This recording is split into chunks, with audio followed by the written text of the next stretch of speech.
It's 1601 in a small English village. Elizabethan farmers gather around a healer known as a cunning man, someone skilled in herbal remedies and charms. They whisper about the invisible forces that shape their lives, spirits, omens, astrology blending religion with magic. But this world, thick with spells and prayers, is on the brink of collapse. What's driving this unraveling of magic's grip on society? Stick around. The answer unspools through faith, fear, and history itself. Imagine life where magic isn't fringe but woven into daily routine. People don't just pray, they charm, predict, and bargain with the unseen. Why? Because magic made sense then in ways we might find strange. Take John Stearn, a renowned cunning man from Essex who combined herbal remedies with whispered incantations. Villagers swore his charms could fix fractures or chase off evil spirits. These acts weren't just superstition, they were a lifeline in a world where doctors were scarce and death common. Think of magic like an insurance policy against life's harsh randomness. If a spell could tilt fate just a bit, then people invested hopes and sometimes money into charms and rituals.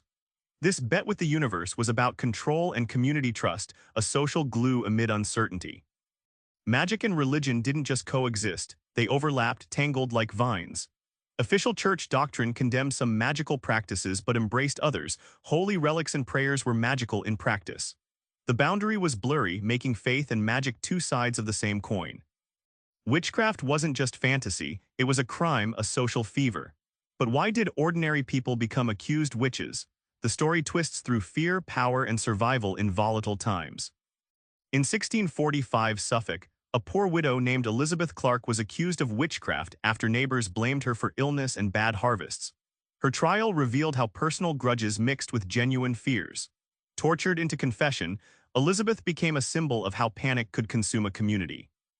Witch trials often masked power struggles. Accusations targeted the vulnerable, usually women, on society's edges. They functioned like community court, enforcing norms and punishing those who unsettled everyday order. It was less about magic and more about managing social tension. As science and Protestant faith redefined truth, witch hunts faded by late 17th century.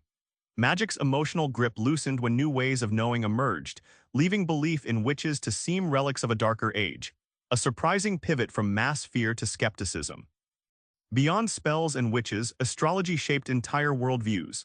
People didn't just glance at stars, they read destiny in their patterns. But astrology's fate was tied up with religion and politics in a high-stakes game. William Lilly, England's most famous astrologer, advised King James I and predicted everything from battles to plagues. His forecasts weren't idle curiosities. They influenced royal decisions and stirred public imagination, confirming astrology's place in top-tier society. Astrology acted like a societal weather forecast. You didn't just check the sky, you read it for political and personal meaning.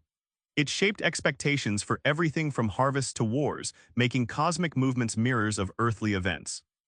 Prophecies, often ancient and cryptic, faded as post-Reformation England emphasized providence and faith over fate. Political leaders co-opted or dismissed the prophetic to solidify control, shifting astrology from powerful tool to superstition in the eyes of the emerging modern world. Back in that Essex village, the cunning man's charm might have faded, but the human urge to understand, predict, and control fate never did. Keith Thomas shows us belief is never just quaint superstition, it's a powerful force shaped by culture, fear, and faith.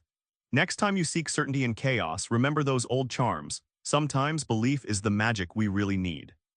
Subscribe for more book summaries like this one.